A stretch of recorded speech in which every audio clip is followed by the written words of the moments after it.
Halo, selamat datang kembali di podcast Ala Masal Indonesia. Terima kasih atas dukungan dan antusiasme Anda di season sebelumnya. Kami akan terus berkomitmen untuk memberikan konten seputar manajemen hidup berbasis ilmu dan juga praktik nyata bersama para ahli. Masih bersama saya, Aurora Nurhidayah Rifani, yang akan menemani perjalanan Anda dalam memperluas wawasan untuk mengelola hidup. Halo, selamat datang kembali di podcast LMSL, Life Management Science Lab Indonesia. Bersama saya, Aurora. Hari ini kita kedatangan tamu yang tentunya akan membahas topik menarik lainnya dari 12 topik milik LMSL. Salah satunya adalah personal science dari elemen body image atau citra tubuh. Mengapa ini penting? Tentunya citra tubuh menjadi salah satu topik hangat karena memberikan kesan positif atau dampak positif bagi para pendengar tentang citra tubuh. Ternyata tidak soal tentang self love, tapi masih banyak hal lain yang lebih kompleks dari itu. Maka dari itu saya sudah mengundang narasumber kita hari ini bernama Miss Ida Rosida. Hai Miss, welcome to the Halo. studio. Hai, apa kabar? Alhamdulillah baik. Good to know. Oke, sebelum kita mengenal Miss lebih baik, saya memberikan penjelasan dulu tentang siapa Miss Ida.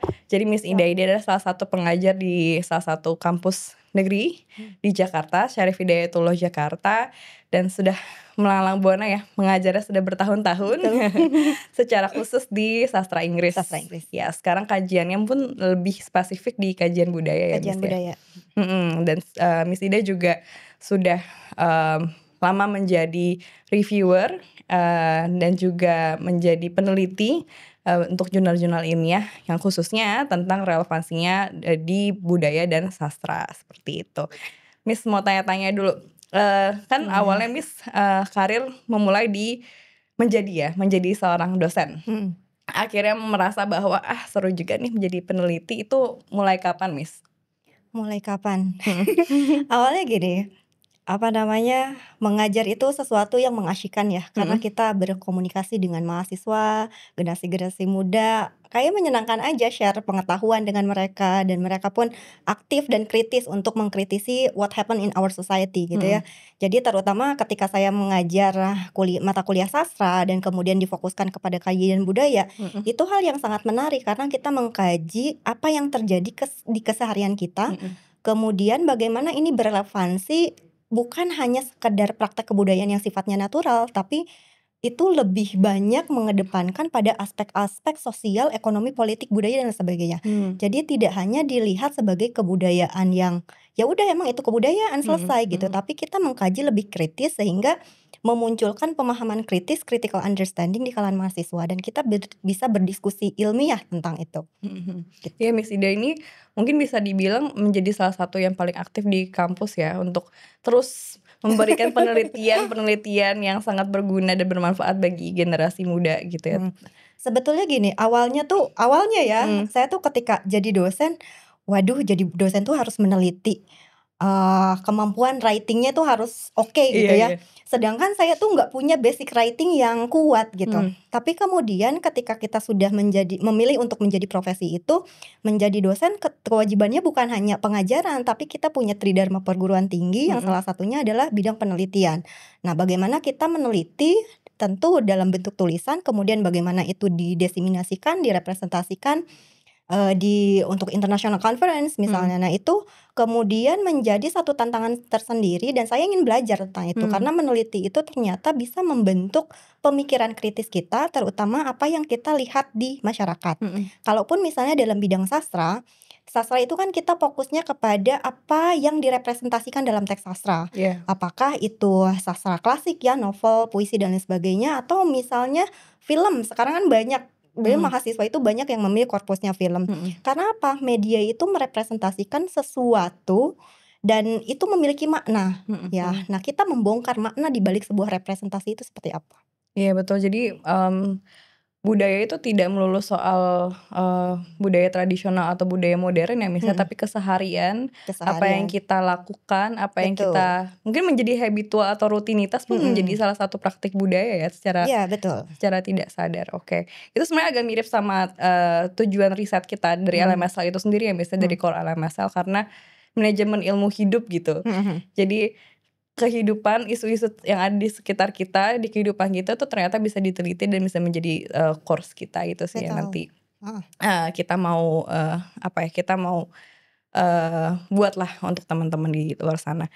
Oke, menarik sih Miss, keren sekali perkenalannya. Oke, to get to know you more, kita ada siapin quick quiz seperti intermezzo dulu nih Miss, sebelum kita get into the main discussion. Saya akan menyebutkan beberapa bidang, jadi Miss nanti tinggal sebutkan saja jawabannya, tidak perlu dielaborasi lebih lanjut. Oke, yang pertama buku. Miss Ida. Buku favorit saya tentang gaya hidup. Oke, judulnya mungkin Miss? Miss Jinjing Belanja Sampai Mati. Oke, film. Film tentang perempuan, everything. Misalnya yang current contemporary film ya in Indonesia, Layangan Putus, Main Api. Itu yang kemudian nanti akan kita jadikan sebagai objek penelitian. Layangan Putusnya yang kemarin Putri Marino kan Miss? Betul, yang seriesnya. Yang seriesnya. Oke, baik. Itu Indonesian sih ya, tapi kalau untuk yang luar, isu-isu perempuan yang berkaitan dengan gender. I see, oke. Itu saya belum nonton sih yang Layangan Putus yang series, taunya Putri Marino. Oke, lalu selanjutnya musik Miss. Musik R&B. Oke. Rihanna. Interesting. Oke, podcast. Harus disebut? Iya, gak apa-apa. Saya suka nonton podcastnya Denny Sumargo. Oke. Karena itu bercerita tentang kehidupannya apa aja gitu. Iya, betul. Life lessons-nya ada. Oke. Kalau role model, panutan Miss? Role model mungkin orang tua saya ya. Iya. Nggak usah jauh-jauh dulu ya, orang tua yang kita mengajarkan kita untuk disiplin ya. Kemudian dari sisi agama juga harus dipertahankan walaupun kita hidup di ibu kota misalnya ya. Sholat 5 waktu nggak boleh tinggal kan gitu. Betul. Oke, orang tua keren. Course Miss atau kursus yang baru saja Miss selesaikan atau terbaru nih Miss? Kalau course secara khusus tidak ada ya. Paling kita itu ada workshop atau seminar konferensi. Di mana kita mendiseminasikan hasil riset kita untuk forum. Ya, itu rutin ya sebagai dosen kan ya. Iya. Setiap tahun pasti selalu ada. Oke, lalu dari buku, film, podcast yang tadi Miss sebutkan, ada relevansinya nggak tentang citra tubuh atau isu kita hari ini Miss? Oh ada, tadi yang saya ceritakan buku nomor 1 ya, Miss Jinjing Belanja Sampai Mati. Itu adalah buku non-fiksi gaya hidup. Diterbitan Gegas Media, ditulis oleh Amelia Masniari. Nah itu kemudian menjadi objek riset saya sebetulnya pada saat S2 dulu di UI. Dan itu sangat menarik karena apa? Awalnya saya melihat bagaimana kok perempuan ini suka banget belanja ya. Nah belanja itu kan shopping behavior, consumption behavior itu kayaknya dianggap sebagai sesuatu hal yang natural. Apalagi kita sekarang pasti di tiap handphone itu pasti ada e-commerce gitu. Itu kenapa awalnya kan perempuan itu lebih lengket dikaitkan dengan shopper, tapi laki-laki tidak. Nah awalnya itu. Jadi ketemulah buku non-fiksi gaya hidup itu dan dia mewakili perempuan urban Jakarta. Karena kan menarik ya, di Jakarta itu sebagai pusat ibu kota, fasilitas-fasilitas yang menunjang kehidupan perempuan urban juga banyak gitu ya fasilitasnya. Apakah itu mall, shopping mall, atau misalnya perawatan kecantikan tubuh dan lain sebagainya. Nah itu ketika membaca narasi-narasi di dalam teks bukunya itu sangat menarik. Karena bagaimana dia melakukan treatment. Nah treatmentnya itu untuk menjaga tubuh yang ideal, langsing, tinggi. Kemudian bagaimana dia mengkonstruksi tubuhnya untuk menjadi cantik dengan menggunakan komoditas tertentu. Misalnya pakai stiletto, high heels, kemudian tas branded, kemudian dia juga pakai kebaya yang branded dan lain sebagainya. Itu semua untuk mengkonstruksi kecantikan tubuh. Jadi kecantikan tubuh itu bukan hanya pada physical appearance, bentuk tubuh harus langsing, wajah tirus, rambut panjang dan sebagainya, kulit harus putih, tetapi juga dengan apa yang melekat kepada diri kita. Baju yang kita pakai, sepatu yang kita pakai, tas yang kita tenteng, itu semuanya, jam tangan yang kita gunakan, itu dilihat sebagai satu bentuk konstruksi untuk menghadirkan cantik yang ideal. Versi kapitalis dan konsumeris. Berarti tidak melulu soal physical appearance ya. Betul. Berarti apa yang kita sematkan di badan pun itu menjadi salah satu konstruksi tubuh ideal juga. Jadi bagaimana tubuh mengartikulasikan identitas dirinya, identitas cantik pun itu adalah satu pelabelan ya. Dan kenapa menjadi cantik itu penting? Karena perempuan itu butuh validasi dari orang lain yang melihat kita. Jadi bukan hanya bagaimana dia mendefinisikan diri dia, tetapi bagaimana orang lain melihat dia. Dan itu menjadi satu konstelasi yang menarik gitu. Kenapa perempuan ini sangat penting direkognisi sebagai perempuan yang cantik gitu. Betul. Oke deh, menarik sih. Dan maksudnya menarik itu non fiksi ya justru ya, bukan non-fiksi gaya hidup. Nah, non-fiksi itu kan bukan representasi yang sifatnya fiksi, tapi ini real gitu. real, iya. Nah, dari real itu dari narasi-narasi teks, karena fokus kajian saya itu lebih ke textual analysis, bagaimana kita menggali teks secara kritis, secara komprehensif untuk mendapatkan pemaknaan melalui bahasa. Oke, menarik. Nah, itu konklusinya ya Miss ya, konklusi dari mengapa nih buku ini sangat menarik untuk Miss Ida dan kaitannya dengan citra tubuh. Sebelum kita lanjut, mari kita berikan apresiasi kepada wardrobe sponsor kita, Agenda. Agenda adalah merek fashion Australia yang desainnya mengutamakan fungsi dan juga sentuhan emosional. Terinspirasi oleh slow fashion dan juga sustainability, setiap item dari Agenda dibuat menggunakan bahan premium yang tahan lama untuk menjaga kualitas terbaik. Yang membuat Agenda berbeda adalah integrasi Life Context Framework ke dalam setiap produknya. Framework ini merupakan hasil riset dari Institute for Life Management Science dan mencangkup 38 aspek kehidupan yang saling terhubung membentuk suatu pandangan yang utuh. Saat ini Agenda memiliki 4 koleksi, minimal untuk wanita, fungsional untuk pria, serta 2 koleksi unisex, everyday and accessories. Kalau kamu suka dengan outfit kita hari ini, langsung aja cek koleksinya di agenda.com. Nikmati free international shipping untuk semua pembelian dan gunakan kode diskon LMSL10 khusus untuk pendengar podcast ini mendapatkan potongan 10%. Jadi tunggu apa lagi? Gabung bareng kita di podcast LMSL Indonesia dan nikmati penawaran menarik dari Agenda. Oke, Miss, pertanyaan saya yang pertama dan kita mulai nih Miss, kayak pertanyaan core teori kita nih untuk memulai podcast kita hari ini ya Miss ya. Menurut Miss, kalau misalkan Miss bisa mendefinisikan ilmu personal dan juga kaitannya dengan perspektif budaya, kira-kira bisa didefinisikan seperti apa Miss? Oke, kaitannya personal science dengan budaya ya. Tapi saya akan berbicara dari sudut pandang kajian budaya. Karena personal science itu bukan hanya studi empiris sebagai metode yang digunakan untuk bagaimana manusia solving problem, raising questions, kemudian untuk mendapatkan solusi atas permasalahan-permasalahan yang disajikan, tetapi bagaimana kemudian personal science itu berkaitan dengan kebudayaan, bagaimana dia berperilaku, bagaimana interaksi sosial dan lain sebagainya dilihat dari sudut pandang kebudayaan. Karena apa? Karena cara kita berpikir, cara kita berperilaku, cara kita berinteraksi, bagaimana kita membangun interpersonal relation dan lain sebagainya, itu semua dibentuk dari discourse of ideologies. Yang tadi saya bilang bahwa everything seems non-natural, everything is design, semua itu dibentuk dan kemudian itu dikonstruksi. Nah, kaitannya dengan personal science dan kemudian kajian budaya itu menarik karena apa?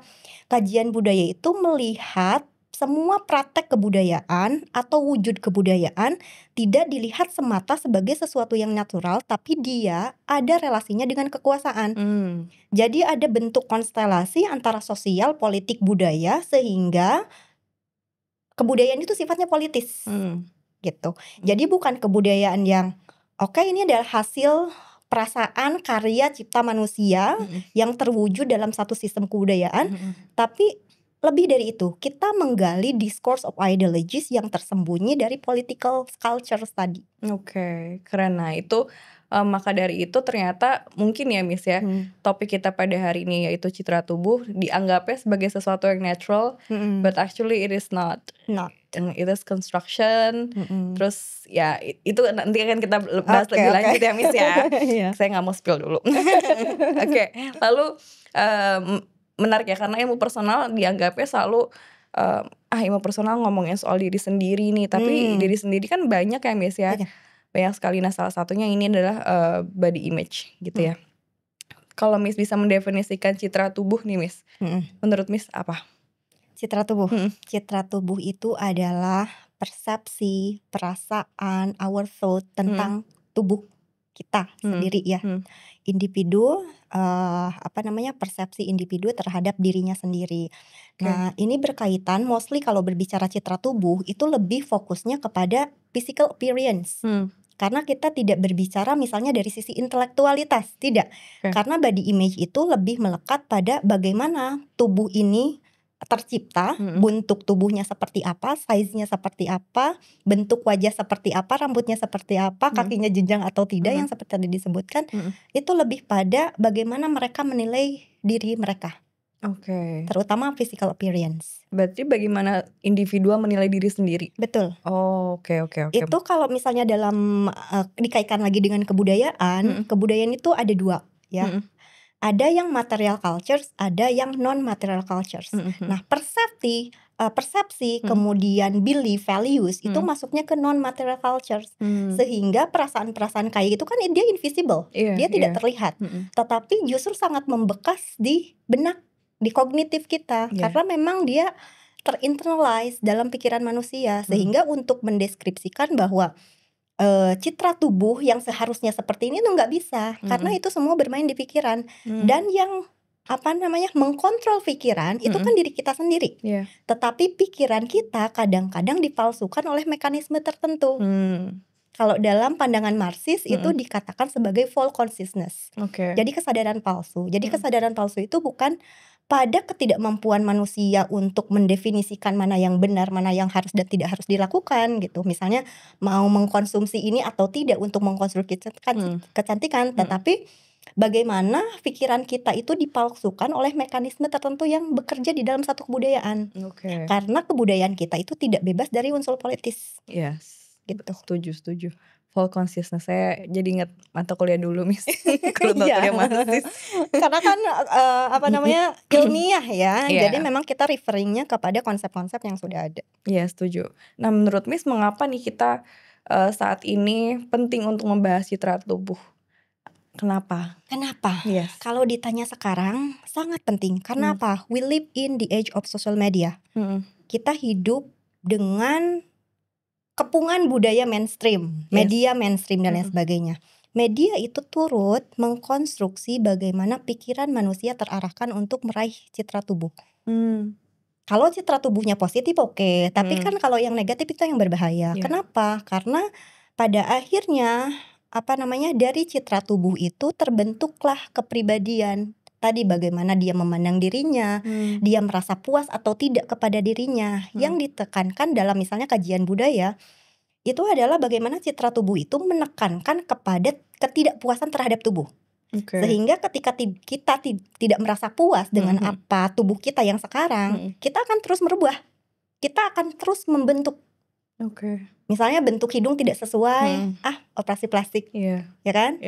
Kemudian bentuk bibir atau bibirnya pucat, sulam bibir, alisnya nggak sesuai, sulam alis, kan banyak bentuk konstruksi itu terkait dengan tadi penampilan tubuh tadi, sehingga memang artinya harus diedukasi, media literasinya harus kuat, ya. Jadi memang kita hidup di kepungan media mainstream, tetapi media literasi itu harus juga ditanamkan kepada masyarakat banyak, terutama kalangan muda. Sebagai salah satu pelaku media mainstream paling banyak ya Miss ya, kalangan muda. Betul. Artinya bukan kita fokus pada young generation ya, Gen Z misalnya, tetapi yang sudah usia 30, 40, 50 dan seterusnya itu pun perlu pemahaman itu. Karena apa? Karena ketika kita terus memfokuskan diri pada ketidakpuasan terhadap tubuh, itu tidak akan berakhir. Makanya ketika seseorang misalnya melakukan operasi plastik, itu pasti tidak berhenti 1 kali 2 kali. Ada kelanjutannya, kontinuitas. Karena selalu, ini gak sesuai dengan standar kecantikan. Nah, standar kecantikan yang dia adopsi itu dia dapat dari kebudayaan tempat di mana dia hidup. Dan salah satunya media itu turut mengkonstruksi bagaimana cantik standar Indonesia misalnya seperti apa. Gitu. Baik, berarti menurut Miss nih, kalau misalkan bisa dijelaskan antara citra tubuh dan self development atau kayak pengembangan diri itu ada kaitannya nggak Miss? Tentu, itu relasinya sangat kuat. Karena apa? Karena ketika tadi saya highlight ke ketidakpuasan terhadap tubuh ya, itu juga menjadi salah satu konsep dalam kajian budaya ya, ada feminist cultural studies. Nah, ketika manusia atau individu itu terlalu fokus kepada ketidakpuasan terhadap tubuh, maka yang ada tadi, satu, menghambat dirinya untuk berkembang. Karena apa? Dia akan merasa minder, dia tidak percaya diri. Karena kan mungkin dia akan menarik diri, karena apa? Saya hadir di masyarakat punya standar kecantikan tertentu dan saya di luar standar itu. Jadi saya nggak bisa ada di sana. Akhirnya kan apa? Kepercayaan diri dia menurun. Jadi bukan lagi fokus pada pengembangan intelektualitas misalnya, tetapi lebih fokus pada tubuh saya tidak sesuai dengan standar kecantikan yang ada di negara ini. Dan lebih fatalnya mungkin ya, karena kita siapapun gitu ya, apa yang ada di masyarakat mengenal bahwa beauty constructions itu sebetulnya didesain salah satunya oleh media populer misalnya. Tapi kemudian itu mau tidak mau kita harus mengakui bahwa itu pun menjadikan kita untuk berpikir standar kecantikan yang bagus itu seperti apa. Misalnya dengan mudah orang akan mengkritisi atau komen misalnya ya, kalau komen netizen, kok hidungnya gitu sih? Iya benar. Ih pendek banget, ih kurus banget, ih kayak cungkring gitu dan lain sebagainya. Nah itu kan kemudian ada mental breakdown ketika itu kasarnya lah bullying gitu ya. Kan itu salah satu juga bentuk bullying, body shaming dan lain sebagainya. Sehingga itu akan berpengaruh ke masalah mental, kemudian bagaimana dia berinteraksi secara sosial. Dia bisa menarik diri dari pergaulan. Karena apa? Dia tidak merasa tubuhnya itu sesuai dengan standar kecantikan yang diinginkan oleh masyarakat. Ada social expectations. Kadang-kadang masyarakat kita juga sih yang seperti itu. Ketika perempuan hidungnya pesek misalnya ya, kemudian berat badannya berlebih dan sebagainya, itu sangat mudah sekali untuk menjelekkan gitu. Ih gendut banget sih. Nah itu kan bahasa-bahasa yang seharusnya tidak harus keluar. Karena itu akan memunculkan satu ketidaknyamanan, insecurities kepada diri individu. Menjadi insecure. Apalagi misalnya kita kan berhubungan secara sosial ya, ada interpersonal relations. Ketika kita ada bergabung dalam satu komunitas atau apa, yang lainnya langsing-langsing, kita sendiri yang gendut misalnya, itu dia memunculkan insecure sendiri gitu loh. Padahal tidak harus seperti itu. Kenapa begitu? Itulah dampaknya citra tubuh terhadap perkembangan pribadi, self development.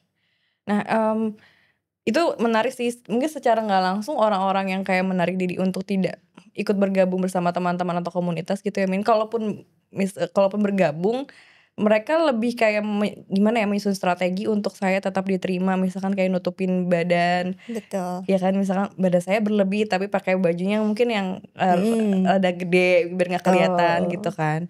Nah itu sih, jadi akhirnya jadi jahat gitu sama diri sendiri. Betul. Akhirnya kan jadi self esteem dia jadi rendah.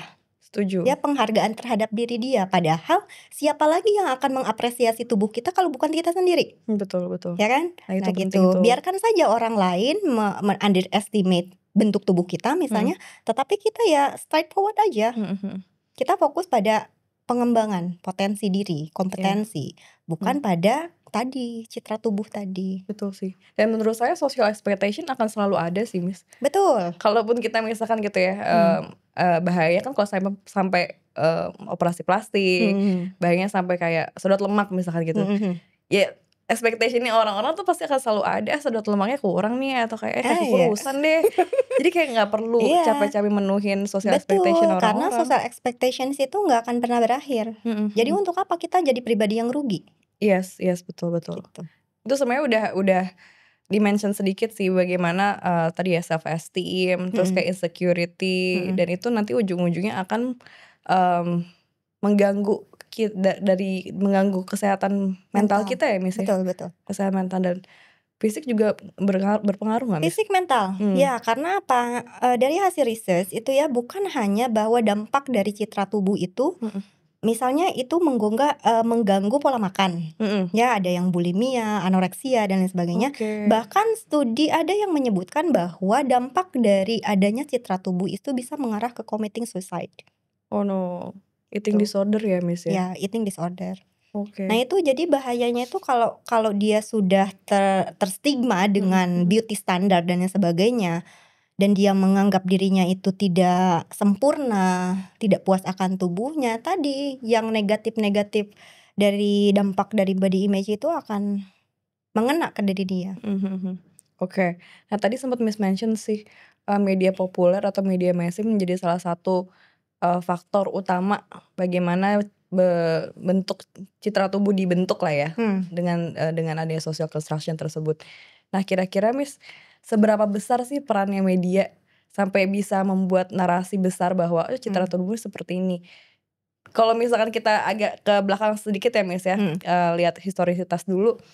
Dulu kan kita nggak ada TV, nggak ada media sosial, nggak ada media mainstream. Tapi dulu sepertinya ya, saya tidak tinggal di zaman dulu sih, tapi sepertinya sudah ada social construction juga mengenai citra tubuh. Betul. Dari mungkin perempuan Belanda gitu kan, dulu kita masih ada kayak kolonialismenya. Itu dari kapan sih Miss peran media sudah peran media sudah bergerak nih membentuk citra tubuh? Dari dulu apa sekarang kah, atau dulu kita memang memiliki citra tubuh yang berbeda nih sebelum ada media? Kita tuh bersentuhan dengan media sudah lama, tapi mungkin specific years-nya tidak bisa disebutkan ya, karena saya juga nggak tahu awal mula pertelevisian di Indonesia itu muncul kapan. Tapi tentu media itu punya peran yang sangat signifikan dalam pembentukan citra tubuh, terutama citra tubuh perempuan ya. Karena sebetulnya ketika kita berbicara citra tubuh, yang lebih ditekankan sebetulnya kepada perempuan. Karena yang banyak mengkaji peneliti juga, banyak yang mengkaji body image itu adalah terkait dengan bagaimana perempuan mendefinisikan atau merepresentasikan dirinya supaya terlihat cantik sesuai dengan standar yang berlaku misalnya.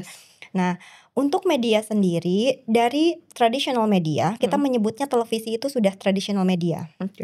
Jadi kayak YouTube, TikTok, IG, nah sekarang itu sudah masuk ke new media, sosial media ya. Jadi media itu punya peran yang sangat signifikan karena apa? Karena dia merepresentasikan, dia mengkonstruksi kecantikan ideal seperti apa. Misalnya kita ambil dulu dari iklan, iklan produksi kecantikan ya.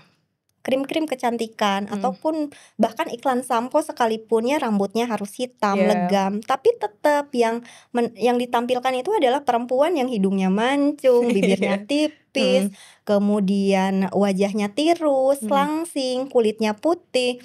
Jadi semua itu ditampilkan, apalagi sekarang di era sosial media. Setiap hari kita engage dengan sosial media, tiap hari buka YouTube misalnya, kita buka semua media, dan kontennya beragam, bukan hanya media iklan saja, iklan kecantikan, skincare dan lain sebagainya, tetapi tampilan-tampilan dengan konten yang beragam itu pun menghadirkan representasi kecantikannya masing-masing. Bagaimana misalnya konten kreator itu menggunakan filter yang sangat amazing untuk mengubah tone kulit, warna kulit. Kan realnya kita tropical skin ya, tapi di kamera looks-nya apa? White, very white gitu. Nah itu kan juga dikonstruksi. Kemudian ada fitur-fitur tersendiri kan kalau untuk digunakan sebagai konten kreator, mungkin dia membentuk hidungnya seperti apa, lipsnya seperti apa, sehingga di situ ada kamuflase identitas, ada penipuan publik di situ. Nah itulah yang terus membentuk citra tubuh itu, sehingga masyarakat yang terus-terusan mengkonsumsi media itu secara tidak sadar terkonstruksi sendiri dalam pikirannya, terinternalisasi bahwa standar cantik yang ideal itu seperti apa yang saya tonton di media. Dan kita akan dengan mudah mengatakan ketika perannya nggak cantik ya, ih jelek, nggak menarik filmnya. Akhirnya nggak jadi nonton. Iya, nggak jadi nonton. Nah itu kan artinya sudah terinternalize dalam pikiran kita bahwa standar cantik menurut saya adalah seperti ini. Kalau nggak cantik saya nggak mau nonton. Dan kemudian berpengaruh kepada perilaku dia sebagai individu yang dia hidup di masyarakat, dia bagaimana menampilkan dirinya, dia ingin dilihat orang seperti apa, sehingga itu setiap individu mencoba mengkonstruksi kecantikan tubuhnya dengan apa yang dilakukannya, terutama itu berkaitan dengan consumption behavior.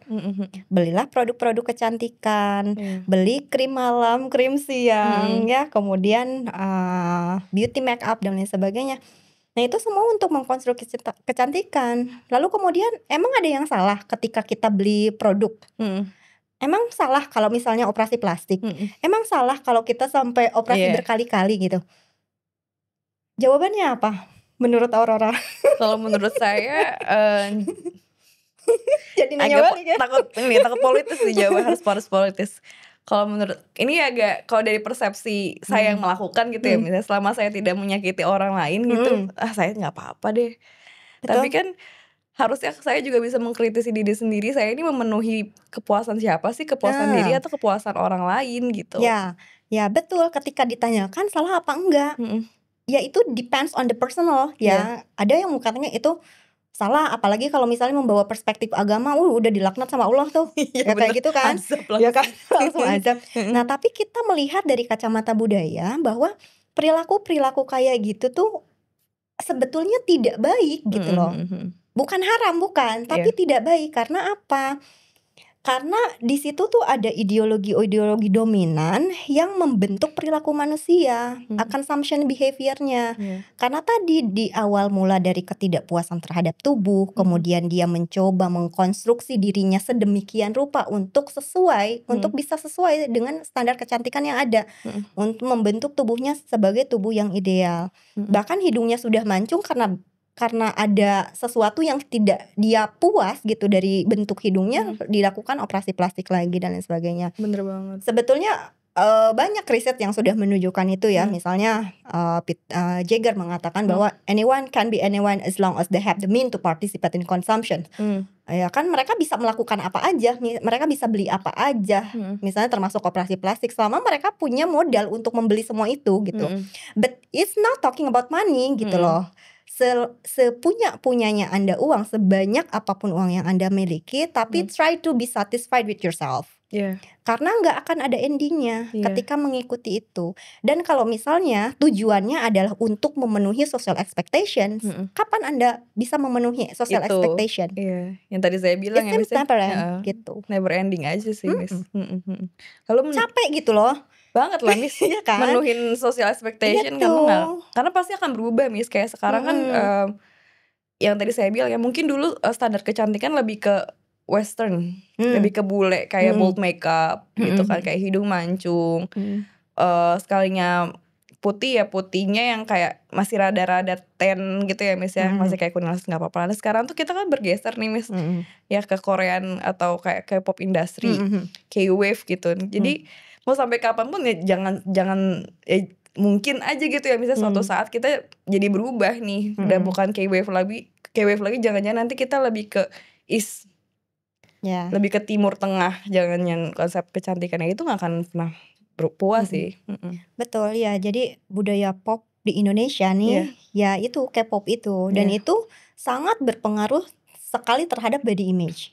Ya, bagaimana kita lihat ya dari sisi fashion, kemudian dari sisi bagaimana dia ingin tampil cantik, tapi cantiknya ala K-pop gitu. Cantiknya ala K-pop. Ya, kemudian bentuk hidung harus seperti apa, harus kayak K-pop, kemudian juga bentuk wajah harus V-shape. Nah, itu kan semua kiblatnya ke Korea. Betul. Nah, jadi kebudayaan Korea berhasil sih ya menggunakan soft power-nya.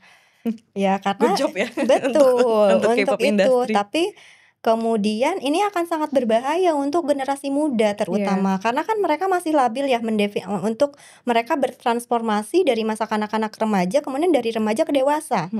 Nah, itu kan pemilihan keputusan, bagaimana dia mengambil keputusan untuk melakukan A, B, C itu kan masih labil. Berbeda mungkin dengan orang yang sudah dewasa, independen secara finance dan lain sebagainya, akan think twice untuk melihat ini. Dan bagaimana kemudian media literasi juga penting ya untuk semua masyarakat Indonesia terutama dan kalangan muda. Jadi kita jangan termakan apa yang sudah disajikan media untuk kita. Karena media itu banyak unsur manipulatif. Setuju, Miss. Gitu. Jadi mereka tidak menyadari bahwa discourse of ideologies itu menyusup dari narasi-narasi dari gambar yang disajikan di dalam media tadi, terutama iklan ya, dan konten-konten sekarang kan banyak banget. Itu terus mengkonstruksi body image untuk perempuan. Khususnya perempuan ya, karena memang saya tuh fokus kajiannya lebih menekankan kepada perempuan, karena aspek apapun tentang perempuan itu menarik untuk dikaji. Nah, body image pun kan referringnya lebih ke perempuan. Iya. Sampai sekarang sih, Miss. Betul. Lalu, Miss, jika ada seseorang yang ingin mulai membangun nih citra bentuk tubuh yang positif, kira-kira apa tuh tantangannya? Karena kan yang tadi Miss bilang, kita hidup di kalau kita hidup di dominasi media gitu ya. Tantangannya gimana nih Miss, selain harus kayak kan nggak mungkin ya kita harus kayak uninstall lah media sosial gitu kan, nanti aku jadi terus mengkonsumsi negatif vibe atau negatif thought tentang citra tubuh. Kira-kira gimana tuh Miss tantangannya? Mungkin lebih ke apa yang harus dilakukan ya, apa yang harus dilakukan individu untuk mendapatkan citra tubuh positif. Pertama, tekankan kepuasan terhadap diri sendiri. Jadi jangan sampai kita berpikir bahwa kita tidak puas dengan tubuh kita. Karena ketika kita merasa tidak puas dengan apa yang kita miliki, terutama physical appearance ya, itu pasti kita ingin mengkonstruksinya dalam bentuk apa? Bisa yang mulai standar penggunaan makeup atau misalnya yang ekstrim, bedah plastik. Gitu. Jadi yang paling penting adalah pada penerimaan diri, self acceptance. Terima diri apa adanya, tekankan kepada bahwa tubuhmu adalah anugerah yang diberikan Tuhan, ya sudah. Gitu. Kalaupun misalnya harus mengkonstruksi, kadang-kadang kan ya mau tidak mau kita pun mengkonstruksi dengan kita memakai lipstick, itu pun salah satu bentuk konstruksi bagaimana kita menampilkan tubuh yang cantik supaya fresh dilihat orang misalnya. Tetapi kan tidak ekstrim. Ya kan? Mungkin orang lain lebih menerima, tetapi berbeda dengan ketika bentuk hidung harus dirubah, bentuk rahang harus dirubah, bibir harus dirubah. Itu udah ranahnya plastik surgery gitu. Nah itu kan nggak usah kayak gitu gitu. Untuk apa? Untuk memenuhi kapitalis dan konsumeris dan lain sebagainya, nggak usah. Jadi tekankan kepada kepuasan terhadap tubuh. Jadi kita cukup punya sikap bahwa this is me, ya. I don't care what people say about me, gitu ya. Jadi ya sudah, jadi diri sendiri. Tegaskan kepada penerimaan diri daripada kita terus memikirkan kepada bentuk tubuh yang tidak mungkin kita akan memenuhi social expectation. Lebih baik kita fokus pada pengembangan diri kita, kembangkan kompetensi diri kita untuk kita kemudian menjadi kompetitif di dunia global misalnya kayak gitu. Ya karena tidak melulu harus physical appearance ya Miss ya, yang perlu kita tonjolkan, tapi juga ada kompetensi lain seperti skill mungkin. Betul. Yang kita bisa memberikan kualitas baik lah dalam diri sendiri. Lalu Miss bisa ngasih satu contoh studi kasus atau contoh representasi seseorang kah tentang citra tubuh yang terjadi di Indonesia nggak Miss? Yang positif dan negatif nih Miss. Oke. Banyak sih ya kalau studi kasusnya, atau misalnya apa yang kita lihat dari tampilan media, kan banyak berita, kemudian ada infotainment dan lain sebagainya, banyak konten-konten podcast dan lain sebagainya. Banyak sebetulnya studi kasus, tapi misalnya studi kasus di mana nih? Karena kalau kita berbicara studi kasus itu harus jelas tepat di mana tempatnya. Jadi konteks settingsnya itu di mana. Misalnya saya kembali ke contoh tadi yang representasi dalam buku Gaya Hidup, ya, Miss Jinjing Belanja Sampai Mati. Itu studi kasusnya itu di Indonesia, wilayah urban, kemudian bagaimana dia mencitrakan tubuhnya sedemikian rupa dengan berelasi dengan consumption behavior. Ya, karena citra tubuh yang diinginkan itu terbentuk dari ideologi-ideologi dominan yang muncul dalam satu kebudayaan tertentu. Misalnya dari hasil riset yang saya lakukan bahwa ideologi dominan di Indonesia itu ada kapitalisme dalam ranah consumer society ya. Itu ada kapitalisme, kemudian konsumerisme, dan kemudian ideologi patriarki. Nah ini menarik patriarki karena apa? Karena ketika perempuan melakukan perawatan tubuh, ternyata tujuannya apa? Untuk menyenangkan suami, untuk memuaskan suami. Nah, ada nilai-nilai patriarki di situ. Kemudian ada juga salah satu narasi yang disebutkan di dalam buku itu untuk mencegah suaminya berselingkuh. Nah, ini kan apa iya harus melakukan itu sampai melakukan vaginoplasti? Oh wow, itu ekstrim sekali. Operasi virginitas gitu ya. Nah, untuk apa gitu? Nah, itu kan ini real karena non fiksi ya. Jadi bagaimana perilaku atau yang dilakukan perempuan di Indonesia itu ya tadi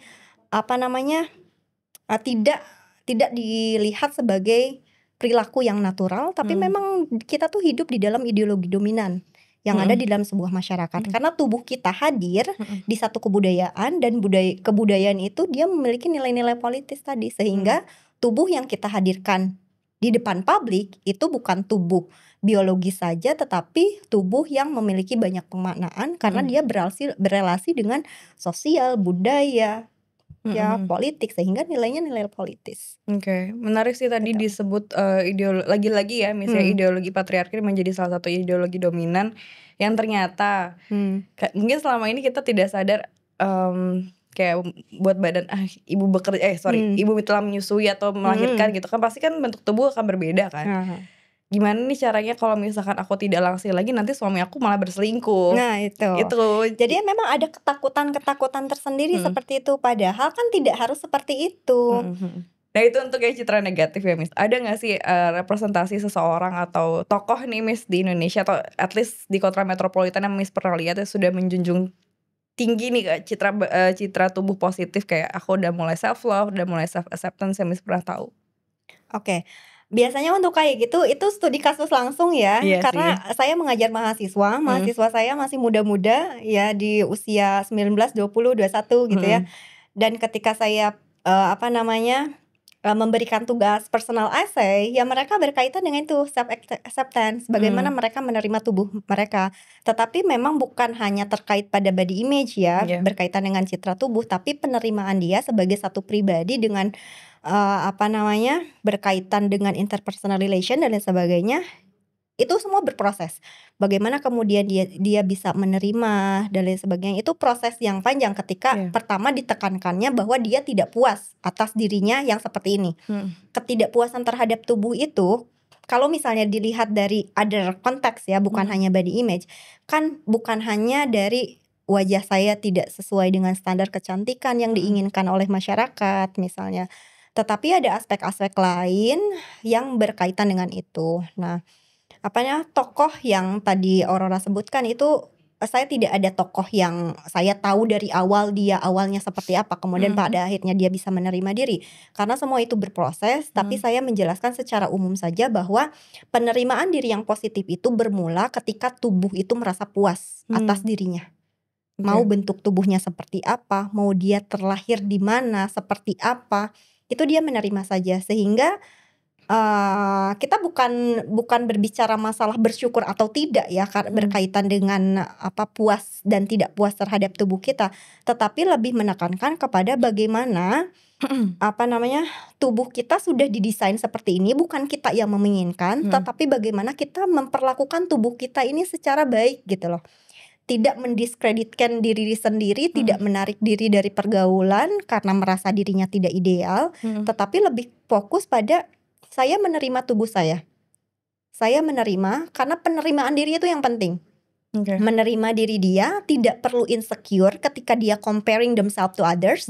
Kemudian juga tidak perlu melihat bagaimana orang lain berpendapat tentang dia. Karena kadang-kadang kita merasa diri kita tidak sempurna itu karena ada omongan orang. Iya, setuju sih Miss. Misalnya saya dikatain gendut gitu ya, kan kepikiran kok aku gendut banget gitu ya. Padahal kan gak harus kayak gitu. Ya udah, this is me gitu. I'm happy with my own body gitu. My body is my autonomy kan gitu. Tidak ada satu orang pun yang bisa mengintervensi. Ya sudah gitu loh. Fokuskan pada kepuasan terhadap tubuh sendiri. Puas aja udah. Karena kalau tidak puas itu pasti akan mencari celah untuk terus memuaskan. Iya, betul Miss. Oke. Nah ini Miss ada unpopular opinion nih Miss terkait body image. Saya bacakan ya Miss ya. Jadi ada sebuah riset dari kampanye Health at Every Size. Dia menekankan bahwa kesehatan tidak hanya diukur dari berat badan, tetapi juga dari kebiasaan dan kesejahteraan secara keseluruhan. Kenapa saya ngambil ini nih Miss menjadi unpopular opinion, karena ada selentingan-selentingan atau komentar dari, saya nggak bisa bilang masyarakat Indonesia secara general ya Miss, tapi adalah beberapa. Misalkan pada saat orang yang memiliki badan berlebih nih Miss, mereka dianggap tidak menjaga kesehatan tubuh. Nah, kamu gendut tapi kamu gendut nggak ngejaga tubuh nih gitu kan. Jadi kan mau nggak mau dia menjadi oh iya ya, berarti balik lagi harus memenuhi citra tubuh yang ada di masyarakat gitu.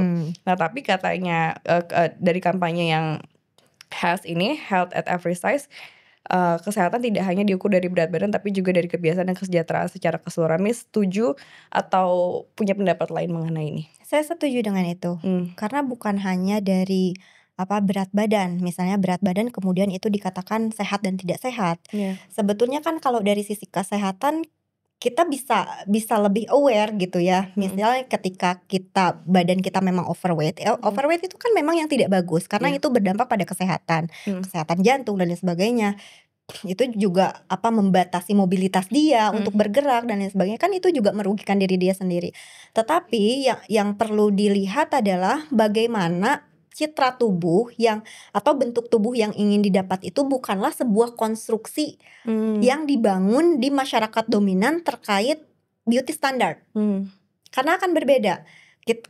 Depends on the motivations ya sebenarnya. Tapi rata-rata mungkin kalau boleh dirata-ratakan ya, rata-rata orang pergi nge-gym misalnya ya, olahraga, workout dan lain sebagainya untuk membentuk tubuh yang ideal. Nah tubuh yang ideal itu ya identik dengan citra tubuh tadi. Tapi kalau misalnya overweight kemudian dia diet, ada dokter yang memantau itu, that's good. Jadi untuk membentuk tubuh yang langsing misalnya, itu juga tidak selalu negatif dampaknya. Ketika memang berat badan tubuhnya itu berpengaruh kepada kesehatan dan lain sebagainya, ya itu oke-oke aja. Berarti tidak mengapa jika kita mengikuti atau mengurangi nih Miss, bagi yang overweight gitu ya. Bagi yang overweight kita mengikuti atau mengurangi porsi makan atau mulai mengatur pola makan jika tidak ada tekanan sosial di situ. Betul. Jadi kalau misalnya merasa dirinya overweight, boleh diet, tapi jangan tujuannya untuk memenuhi social expectation dan beauty standard. Karena itu menjadi salah. Jadi fokusnya ketika mau menurunkan berat badan itu karena faktor kesehatan saja. Karena yang merasa sehat dan tidak itu dirinya sendiri, kan gitu. Bener sih. Ya tidak harus selalu ngikutin social expectation, capek. Iya capek jangan nggak ada selesainya nggak kan. ada selesainya. Oke, baik. Gitu. Nah sekarang kita mulai ke pertanyaan-pertanyaan praktikal atau lebih personal nih Miss. Menurut Miss sebagai seorang peneliti tetapi juga sebagai seorang perempuan ya, yang tadi Miss bilang ternyata perempuan ini banyak sekali kayak double standard lah ya dari kita bisa bilang dari masyarakat gitu. Jadi society itu sendiri. Ada gak sih praktik atau kebiasaan yang Miss Ida lakukan dalam menerapkan citra tubuh yang positif bagi diri sendiri? Iya, tadi kembali harus puas dengan apa yang sudah kita miliki. Gitu. Mau tidak mau sih karena kita tadi ya hidup di dalam budaya dominan, ya ideologi dominan. Mau tidak mau kita tuh terutama saya ya, kalau misalnya orang ada stereotype tentang orang Sunda itu kan suka dandan misalnya, ya kan? Emang iya, Iya. baru tahu lagi. Kadang-kadang saya tuh juga orang comparing Sunda. ya dengan kolega di kampus misalnya. Kok pada nggak dandan ya? Seems that the only me gitu ya. Tapi memang itu bukan usaha saya untuk mengkonstruksi kecantikan yang sesuai dengan standar kecantikan itu, supaya misalnya bibir pakai lipstik supaya nggak pucat. Apalagi saya mata panda ya. Mata panda itu bagaimana kalau nggak bedakan tuh gimana gitu. Jadi sebetulnya dalam bentuk untuk mengapresiasi diri sendiri aja. Tapi tadi tekankan bahwa kita kan ada self reward ya. Kita kan sudah bekerja, apalagi ibu bekerja dan ibu rumah tangga juga kan. Jadi double burden nih. Jadi double gitu. Jadi bagaimana kita sudah lelah bekerja, ya udah tubuh itu jangan diabaikan gitu. Kasih reward ya tadi dengan looks yang fresh gitu ya. Ya kayak gitu aja sih. Jadi tuh nggak apa-apa ya Miss ya kalau misalkan memakai make up atau kayak menutupi kekurangan seperti mata panda dengan bedakan, itu nggak apa-apa. Kalau menurut saya nggak apa-apa karena saya pelaku itu. Tapi tadi kembali bahwa kita melakukan itu bukan untuk kita dapat rekognisi dari orang lain bahwa kita cantik gitu loh. Karena mau tidak mau kita sudah masuk ke ranah tadi, body image. Oke. Lalu Miss, misalkan jika ada seseorang yang mulai merasa insecurity atas tubuhnya nih Miss, ada gak sih langkah-langkah yang perlu diambil seperti mungkin seperti misalnya digunjing ya Miss ya, kok kamu gendutan deh gitu. Kamu kok berubah sih, dulu perasaan mungkin kayak dulu perasaan muka kamu tirus, sekarang kok jadi tembem gitu. Ada gak sih langkah-langkah yang perlu dilakukan pada saat si orang itu mengalami hal tersebut? Ya ini aja, kita kasih suggestion ya, bahwa nggak usah, selama dirimu enjoy dengan badanmu, dengan bentuk tubuhmu, is okay.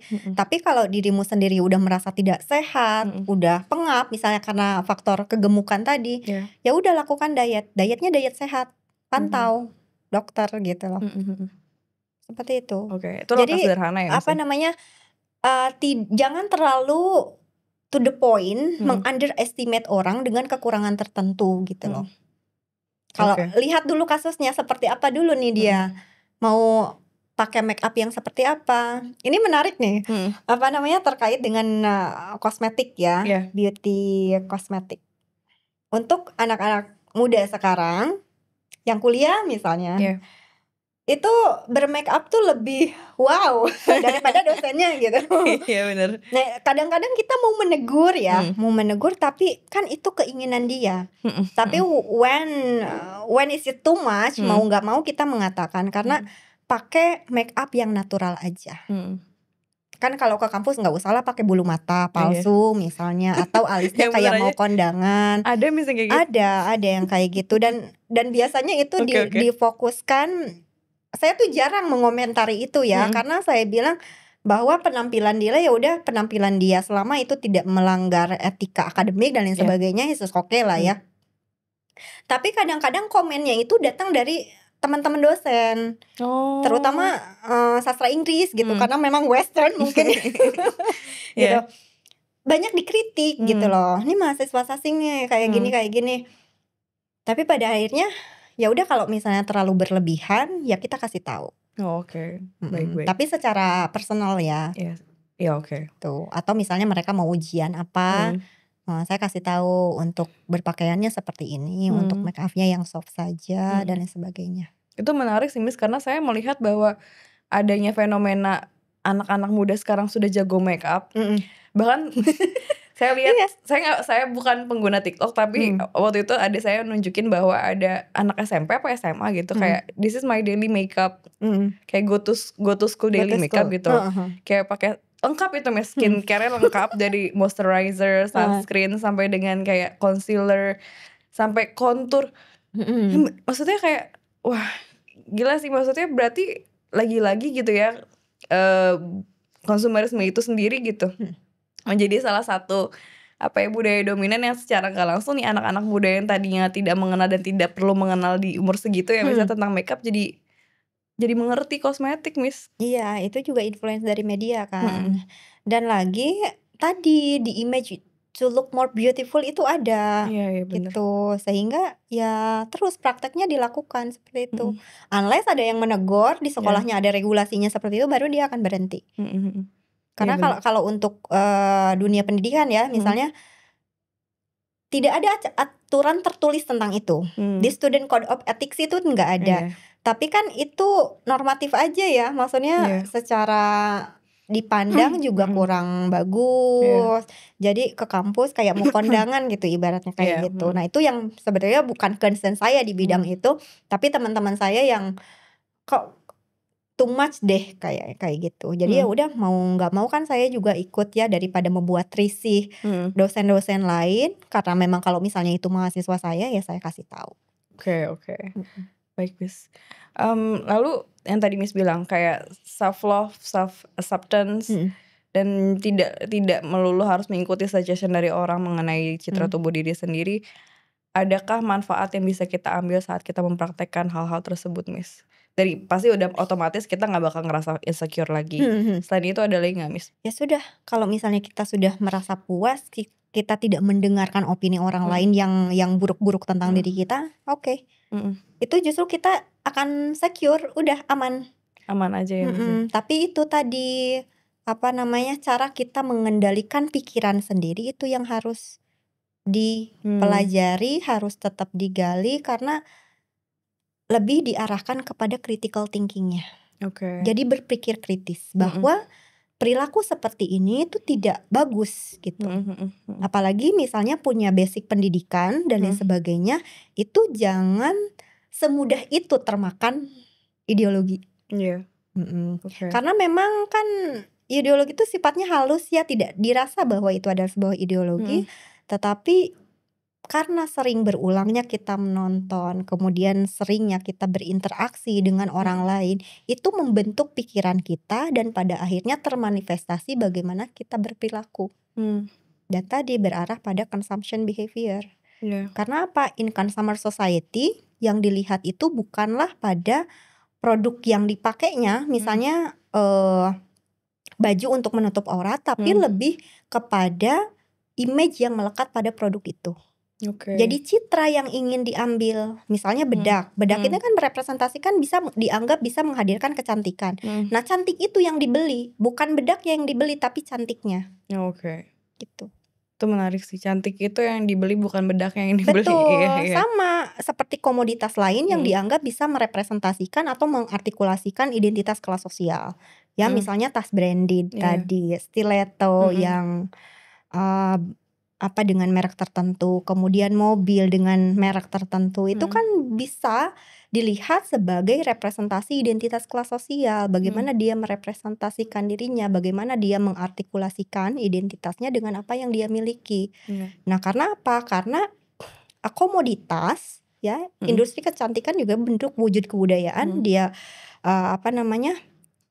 itu tidak dilihat dari use value-nya saja, tapi ada symbolic values-nya. Nah symbolic values itu tadi image cantik melekat di simbolik itu. Kemudian kalau kaitannya dengan kelas sosial itu sebagai bukan pada use values tapi pada symbolic values yang berarah kepada exchange values. Jadi ada nilai tukarnya. Nilai tukar. Jadi mobil merek A, mobil merek B, beda. Karena di situ ada symbolic values, ada exchange values-nya. Orang melihat itu dari exchange values-nya. Oke. Nah, terkait itu mungkin kita sebagai seorang, saya juga kan backgroundnya dari English literature ya, dan cultural studies juga, pasti kalau setiap melakukan sesuatu ini komoditas apa enggak, ya saya akan berpikir 2 kali untuk tidak melakukan itu. Nah, bagi teman-teman yang tidak memiliki latar belakang atau edukasi di cultural studies atau cultural perspective ataupun media kritik gitu ya, misalkan mereka tidak sadar bahwa ini adalah bentuk komoditas, ini adalah bentuk konsumerisme, ini adalah bentuk kapitalisme. Hal apa atau hal sederhana apa yang bisa mereka lakukan bahwa untuk menyadari mereka bahwa jangan lo harus mengikuti standar idealnya orang-orang gitu. Untuk mengetahui dulu nih, ini adalah suatu komoditas gitu. Hal sederhana apa tuh, Miss? Agak susah ya, karena semua kembali ke individu, dan individu itu kita tidak bisa samaratakan apakah hanya dengan level education background yang sama maka kemudian persepsi mereka terhadap citra tubuh itu sama. Itu tidak bisa, karena itu harus ada riset tersendiri ya. Misalnya untuk yang berpendidikan dan misalnya yang tidak berpendidikan, apakah persepsi mereka terhadap penggunaan produk kecantikan tertentu berdampak pada body image dan perilaku konsumsi mereka. Itu harus dilakukan riset yang lebih lanjut. Tetapi hal yang perlu ditekankan adalah bahwa ketika menonton media apapun, media kan banyak jenisnya ya, bukan hanya motion pictures, tapi misalnya kayak spanduk, banner dan lain sebagainya, itu pun bisa menjadi media yang mengiklankan dan itu memunculkan satu pemaknaan gitu. Nah itu tidak harus langsung dimaknai ketika ada suggestion harus begitu ya harus dilakukan. Think twice gitu loh. Jadi memang harus belajar membangun critical understanding. Masa sih misalnya mohon maaf dengan lulusan yang misalnya SD atau SMP yang mereka tidak punya background pendidikan cultural studies atau seperti apa, mereka akan memiliki pemaknaan yang berbeda. Tidak, sebetulnya itu bisa diraih dengan apa? Dengan kecerdasan dia menggunakan sosial media sebetulnya. Jadi kan manusia itu makhluk yang sangat berakal. Akalnya paling sempurna gitu. Saya kira bisa membedakan mana yang baik, yang tidak, mana yang harus dan tidak harus. Tetapi tadi saya bilang ketika dia keep doing things yang memang tidak seharusnya, itu ada peran ideologi. Nah, peran ideologi, bagaimana kita memerangi ideologi, kan pertanyaan jadi kayak gitu. Bagaimana kita memerangi ideologi? Dengan tadi kita lebih memfokuskan diri pada puas terhadap tubuh. Kita tidak harus mengkonstruksi diri kita sesuai dengan social expectations, tidak harus sesuai dengan beauty standard yang berkembang di satu wilayah tertentu, tapi fokuskan pada pengembangan diri, bagaimana menjadi pribadi yang positif, menjadi pribadi yang percaya diri sehingga bisa melangkah lebih maju gitu loh. Jadi tidak hanya berbicara oh ini saya nggak cantik udah Hana selesai gitu. Enggak harus seperti itu, atau misalnya merubah consumption behavior-nya. Silakan, karena tadi tidak ada yang bisa mengkontrol orang untuk perilaku konsumsinya. Itu menarik karena banyak representasi. Misalnya The Confession of Shopaholic, tahu nggak? Iya. Confession of Shopaholic ya, bagaimana dia dikejar-kejar debt collector hanya untuk beli tas brandy dan lain sebagainya. Nah itu kan udah misbehave gitu loh. Nah itu dampak, salah satunya dampak dari kapitalis, konsumeris, ideologi dominan yang memang hadir di satu tubuh di mana si perempuan itu hadir. Karena maksudnya perempuan ya, lebih ke perempuan. Yang gitu, lebih kepada tingkatkan media literasinya. Nah yang mungkin ini bukan program kita sebagai orang individu ya, tapi misalnya dari podcast ini pun bisa memberikan media literasi terkait dengan bagaimana kita berperilaku lebih bijak after watching some videos gitu.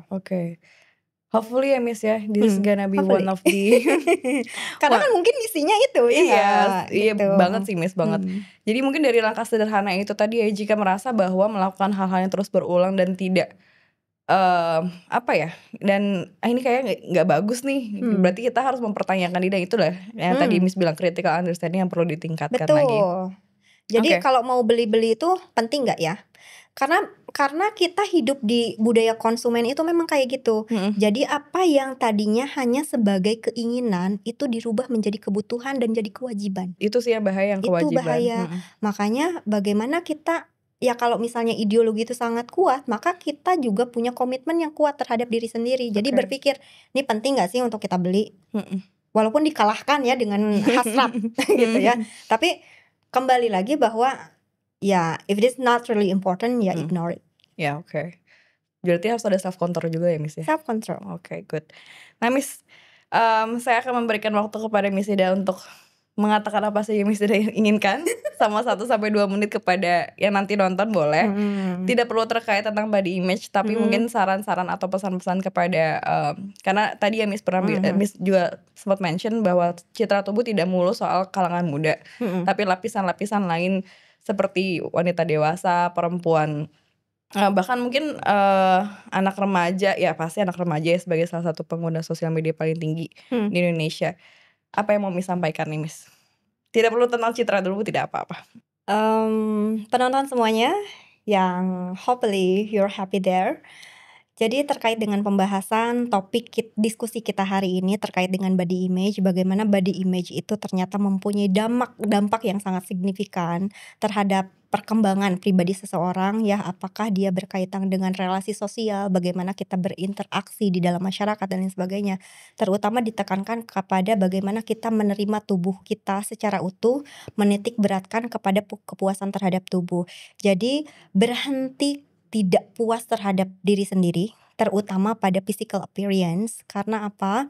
Karena dalam studi budaya, artinya citra tubuh yang ingin diraih itu tidak semata berkaitan dengan aspek-aspek natural. Memang ini cantik tuh seperti ini. Tidak, itu didesain oleh yang namanya ideologi dominan yang muncul dalam kebudayaan tertentu di mana tubuh kita hadir. Karena tubuh kita tidak dimaknai sebagai tubuh biologi saja, tetapi tubuh yang berkonstelasi dengan sosial, politik, ekonomi, budaya, sehingga tubuh ini bernilai politis. Tujuannya apa? Ketika kita memiliki critical understanding untuk memahami apa yang terjadi di sekitar kita, kita tidak hanya fokus kepada bagaimana kita memenuhi social expectations. Karena memenuhi social expectations tidak akan berhenti. Akan selalu ada tuntutan dari masyarakat, Anda harus begini, Anda harus begitu. Never ending process. Nah, jadi stop tidak percaya diri hanya karena memiliki bentuk tubuh yang tidak sempurna, karena percayalah bahwa tubuh yang sudah diberikan kepada kita adalah tubuh yang paling sempurna. Kita dibekali pikiran untuk kita berpikir lebih kritis. Manusia memiliki pemahaman yang cukup baik untuk mendefinisikan diri dia, bagaimana kehidupan dia akan sangat bermanfaat di masyarakat. Jadi fokuskan bukan pada citra tubuh, tetapi pada kompetensi diri yang bisa mengembangkan diri sendiri. Sekian. Oke, wow, keren sekali. Oke, teman-teman, dengan begitu podcast episode kali ini sudah selesai. Kita akan ketemu lagi di episode-episode berikutnya tentang topik-topik lain lagi yang menarik juga. Saya ingin memberikan sedikit konklusi dari podcast kita tentang citra tubuh dari perspektif budaya dengan Miss D pada hari ini. Jadi semoga dengan adanya podcast yang kita berikan akan memberikan ruang kepada para pendengar untuk lebih mengedepankan self acceptance, self love, untuk lebih mencintai diri sendiri terutama terkait tubuh ya. Karena tentu saja kadang kalau misalkan kita ya seperti Miss Ida tadi bilang, jika kita memenuhi standar atau social expectation yang terus-menerus itu is gonna be never ending process. Dan terkadang itu adalah salah satu standar kecantikan yang tidak realistis. Itu yang perlu teman-teman tahu. Oke, saya Aurora, sampai jumpa di episode podcast LMSL berikutnya. Semoga teman-teman sehat selalu. Sampai jumpa. Terima kasih sudah mendengarkan podcast LMSL Indonesia. Masih banyak insight menarik lainnya dari Live Management Science Lab yang teman-teman bisa jelajahi melalui sosial media kami seperti YouTube, Facebook, LinkedIn, X, Twitter, dan juga TikTok. Dukung kami terus dengan cara like, share, dan subscribe agar kami terus bisa memberikan wawasan berkualitas untuk kehidupan yang lebih terarah. Kunjungi lmsl.id untuk mendapatkan program dan produk lainnya dari LMSL Indonesia. Saya Aurora, sampai jumpa di episode berikutnya.